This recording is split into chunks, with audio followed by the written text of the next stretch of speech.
Episode की शुरुआत में हम देखते हैं कि हेज विलेज में एक फादर दो बच्चों को चर्च के अंदर ले जाता है जिन्हें किसी ने चर्च के बाहर छोड़ दिया था। तब वो कहते हैं शुक्र है ये लोग शांत हो गए हैं। तो क्या ये दोनों ट्विन ब्रदर्स हैं? पर इन्हें देखकर लग नहीं रहा। एक बच्चा काफी ज्यादा शांत लग रहा है और ये दूसरे वाला थोड़ा शैतान लग रहा है। तो इस शांत से बच्चे का नाम यूनो है और इस शरारती बच्चे का नाम आस्था है। और तब हमें 15 साल बाद का सीन दिखाया जाता है जहाँ कुछ फार्मर्स अपने मैजिक से फार्मिंग कर रहे होते हैं और यहाँ चर्च के पास आस्था सिस्टर लिली से कह रहा होता है, एक दिन मैं विजार्ड किंग बनूंगा और आपको बहुत खुश रखूंगा, सो प्लीज मुझसे शादी कर लीजिए। पर सिस्टर लिली उसे मना कर देती है और हम देखते हैं आस्था बिल्कुल भी मान नहीं रहा होता। और तब सिस्टर लिली अपने मैजिक से आस्था के एक पंच मारती है और फिर आस्था से माफी मांगने लगती है। पर हम देखते हैं आस्था फिर भी नहीं मानता और तब हम देखते हैं यूनो अपने मैजिक से उसे रोक देता है। और तब आस्था कहता है, आखिरकार तुम बीच में क्यों आ रहे हो?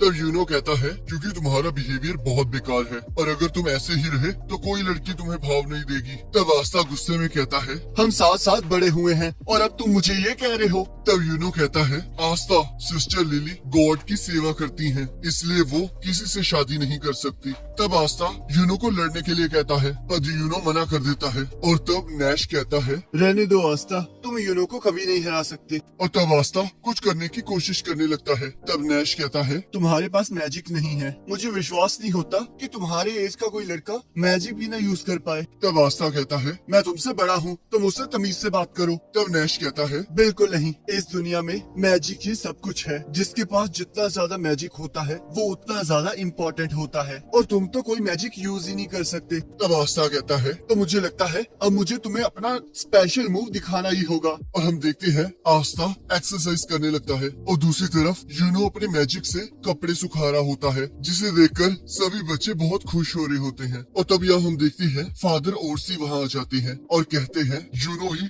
इस चर्च की इकलौती उम्मीद है। और यहाँ सिस्टर लिली आस्था से कहती है, बहुत जल्दी अवार्डिंग सेरेमनी आने वाली है और जब तुम्हें ग्रिमोर मिल जाएगी तब तुम भी मैजिक यूज कर पाओगे। जिसे सुनकर आस्था बहुत खुश हो जाता है और कहता है, जब मैं ग्रिमोर हासिल कर लूंगा तब मैं मैजिक नाइट्स ज्वाइन करूंगा और फिर विजार्ड किंग बन जाऊंगा। क्या मैं सही कह रहा हूँ ना यूनो? तब यूनो उसे इग्नोर करके वहाँ से चला जाता है जिससे आस्था को गुस्सा आ जाता है और वो भागते हुए कहता है, तुम लोग बस इंतजार करो, मैं तुम्हें ये करके दिखाऊंगा। और यहाँ सिस्टर लिली यूनो को आस्था के साथ अच्छे से बिहेव करने के लिए कहती है और सोचती है, यूनो हमेशा से रोता रहता था पर जिस दिन वो जख्मी आस्था के साथ घर वापस आया उस दिन से वो पूरी तरह बदल गया और उसके बाद से मैंने उसे कभी रोते हुए नहीं देखा। और अब मुझे याद आया उस दिन से ये दोनों ही बदल गए हैं और आस्था भी हमेशा गंदे कपड़ों में घर वापस आने लगा। पता नहीं वो वहाँ जाकर क्या करता है। और यहाँ हम देखते हैं आस्था एक्सरसाइज कर रहा होता है और कहता है, मैं विजिट किंग बन के रहूंगा और मुझे कोई नहीं रोक सकता, पर उससे पहले मुझे अपने आप को ट्रेन करना होगा। और दोबारा से एक्सरसाइज करने लगता है। और तब हमें बताया जाता है मार्च में जब डैंडलियन के फूल हवा में उड़ने लगते हैं तब साल में एक बार क्लोवर किंगडम में सारी जगह 15 साल से बड़े बच्चों को इकट्ठा किया जाता है और उन्हें ग्रिमवॉर्ड टावर बुलाया जाता है ताकि उन्हें अपनी ग्रिमवॉर्ड मिल सके जिसकी मदद से वो अपनी मैजिकल पावर्स को इंक्रीज कर सकते हैं। और यहाँ ग्रिमवॉर्ड टावर के अंदर आस्था सोचता है, एक बार जब मुझे ग्रिमवॉर्ड मिल जाएगी तब मैं भी मैजिक यूज कर पाऊंगा और तब मैं यूनो को पीछे छोड़ दूंगा। तब यहाँ कुछ बच्चे आस्था और यूनो का मजाक उड़ा रहे होते हैं और कहते हैं, हमें यकीन नहीं होता ऐसे बच्चे भी 6 मंथ्स में मैजिक नाइट्स का एग्जाम देंगे। सिर्फ नोबल फैमिलीज और रॉयल फैमिलीज में इतनी ताकत होती है जो कि इस एग्जाम को पास कर सके और उनमें से एक तो कोई मैजिक भी नहीं यूज कर सकता और ये पूरी कंट्री में इकलौता ही होगा जो कोई मैजिक ही नहीं यूज कर सकता। और तब वहाँ ग्रिमवॉर्ड टावर का मालिक आ जाता है और वो सबको वहाँ आने के लिए कांग्रेचुलेट करता है और वो कहते हैं, हमारे एरिया से ना तो कोई आज तक विजिट किंग बना है और ना ही मैजिक नाइट्स में किसी हाईएस्ट पोस्ट पर पहुंचा है, तो इस बार मुझे उम्मीद है कि शायद तुम में से कोई एक किसी दिन विजार्ड किंग बन जाए और अब तुम्हारे ग्रिमवॉर्ड लेने का टाइम आ चुका है। और यहाँ हम देखते हैं सभी लोगों को अपनी अपनी ग्रिमवॉर्ड मिल जाती है और तब यहाँ आस्था कहता है, क्या मेरी ग्रिमवॉर्ड कहीं लेट हो गई है? तब उस टावर का मास्टर कहता है, तुम अगले साल ट्राई करना। जिसे सुनकर सभी लोग आस्था का मजाक उड़ाने लगते हैं और तभी हम देखते हैं यूनो की ग्रिमवॉर अचानक से चमकने लगती है और तब सभी लोग देखते हैं वो एक 4 लीफ क्लोवर ग्रिमवॉर होती है। तब फादर कहते हैं ये तो वही ग्रिमवॉर है जो कि फर्स्ट विजार्ड किंग को मिली थी। तब सिस्टर लिली कहती है इसके बारे में कहा जाता है कि इसके अंदर बहुत ज्यादा पावर और गुड लक है। तब यूनो कहता है सभी लोग सुन लो, अगला विजार्ड किंग मैं बनूंगा, और सभी लोग उसे चीयर करने लगते हैं। तब आस्था गुस्से में कहता है तुम बस इंतजार करो यूनो, बहुत जल्दी मैं तुम तक पहुंच जाऊंगा क्योंकि मैं तुम्हारा इकलौता कॉम्पिटिटर हूँ। तब यूनो कहता है ऐसा कभी नहीं हो सकता और वहाँ से चला जाता है। और तब यहाँ आस्था कह रहा होता है मुझे लगा था जब मुझे ग्रिमवॉर मिल जाएगी तब मैं मैजिक यूज कर पाऊंगा, पर अब तो देखो मुझे कोई ग्रिमवॉर ही नहीं मिली। पर रुको, मैं इतनी जल्दी हार नहीं मानूंगा, मैं तुम्हें जीतने नहीं दूंगा किस्मत, मैं तुम्हें दिखा कर रहूंगा, चाहे इसमें मुझे 100 साल ही क्यों न लग जाए। और मैं तब तक हार नहीं मानूंगा जब तक मुझे ग्रिमवॉर नहीं मिल जाती, और मैं विजार्ड किंग बन के ये साबित कर दूंगा कि इस दुनिया में कोई भी औसम बन सकता है, चाहे वो एक गरीब और अनाथ बच्चा ही क्यों ना हो। और तुम मेरा इंतजार करना यूनो। और यहाँ हम देखते हैं एक बच्चा यूनो से जेलस होकर उस पर हमला करने लगता है, पर हम देखते हैं यूनो बिना अपने ग्रिमवॉर के यूज किए उसके अटैक को काट देता है। और तभी हम देखते हैं दीवार से चेन निकलने लगती है और वो दोनों बच्चे चीखने लगते हैं। और तब एक पर्सन कहता है मैं तुम्हें इस तरह खुला नहीं छोड़ सकता, और हाँ इसे खोलने की कोशिश मत करना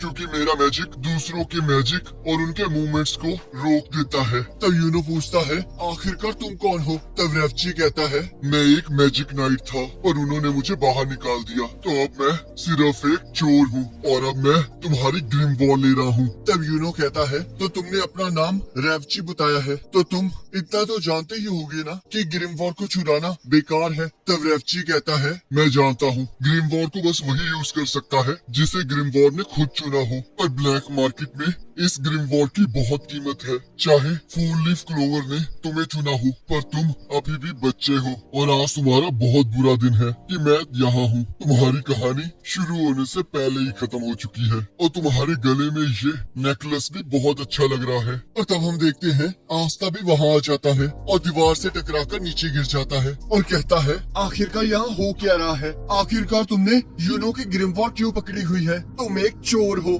तब रेची कहता है तुम तो वही लड़की हो ना जिसे ग्रिमवॉर नहीं मिली है। तब आस्था कहता है हाँ मैं वही हूँ, पर वो ग्रिमवॉर सिर्फ उसके ट्रू मास्टर के पास होनी चाहिए, तो यूनो को वो वापस दे दो। तब रेवची कहता है तुम्हारी इतनी हिम्मत तो तुम मुझे रोकोगे, और अपना मैजिक यूज करने लगता है। और तब यूनो उसे भागने के लिए कहता है, पर आस्था रेवची की तरफ बढ़ने लगता है और जैसे ही उसे पंच पाने लगता है रेवची की चेन्स आस्था को रोक लेती हैं। पर हम देखते हैं वो चेन्स आस्था पर जानलेवा हमला करती है। तब आस्था सोचता है तो ये सारे मैजिक यूजर्स ये सब कुछ कर सकते हैं, मुझे यकीन नहीं हो रहा, इतनी फिजिकल ट्रेनिंग के बावजूद मैं इससे हरा नहीं सकता। तब रेवची आस्था पर हंसने लगता है। तब आस्था कहता है ये अभी खत्म नहीं हुआ है, मैं एक दिन विजार्ड किंग बनकर रहूंगा। तब रेवची कहता है मैं इन चेन्स की मदद से किसी की भी मैजिकल पावर का पता कर सकता हूँ, और तुम्हें देखो तुम्हारे अंदर मैजिक का एक कतरा भी नहीं है, तो शायद इसी वजह से तुम्हें कोई ग्रिमवॉर नहीं मिली है।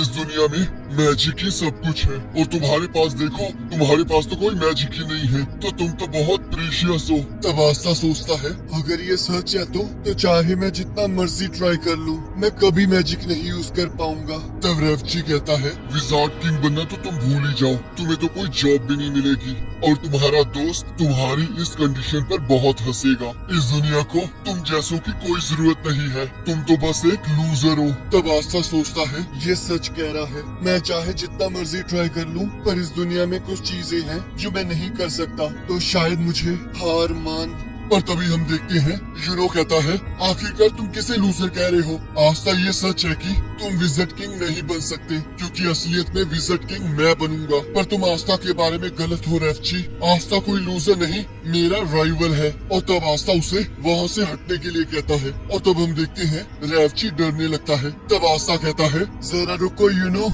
मैं इसे अभी मजा चुकाता हूँ। और तभी हम देखते हैं आस्था के पास 5 लीफ क्लोवर आ जाती है। तब यूनो कहता है मुझे पता था आस्था तुम्हें ग्रिमवॉर जरूर मिलेगी। और हम देखते हैं आस्था की ग्रिम वॉर से एक तलवार बाहर आने लगती है। तब रेवची कहता है, पर तुम्हारे पास तो कोई मैजिकल पावर ही नहीं थी, तो आखिरकार ये ग्रिम वॉर तुम्हें कैसे मिली? और तब हमें बताया जाता है कि क्लोवर के 3 लीव्स फेथ, होप और लव को रिप्रेजेंट करते हैं, और 4th लीव के अंदर गुड लक होता है, और लास्ट में 5th लीव क्लोवर जिसके अंदर डेविल रहता है। और इसी के साथ एपिसोड खत्म हो जाता है। अब अगले एपिसोड का लिंक आपके स्क्रीन पर आ रहा होगा, आप उस पर क्लिक करके अगले एपिसोड को देख सकते हैं।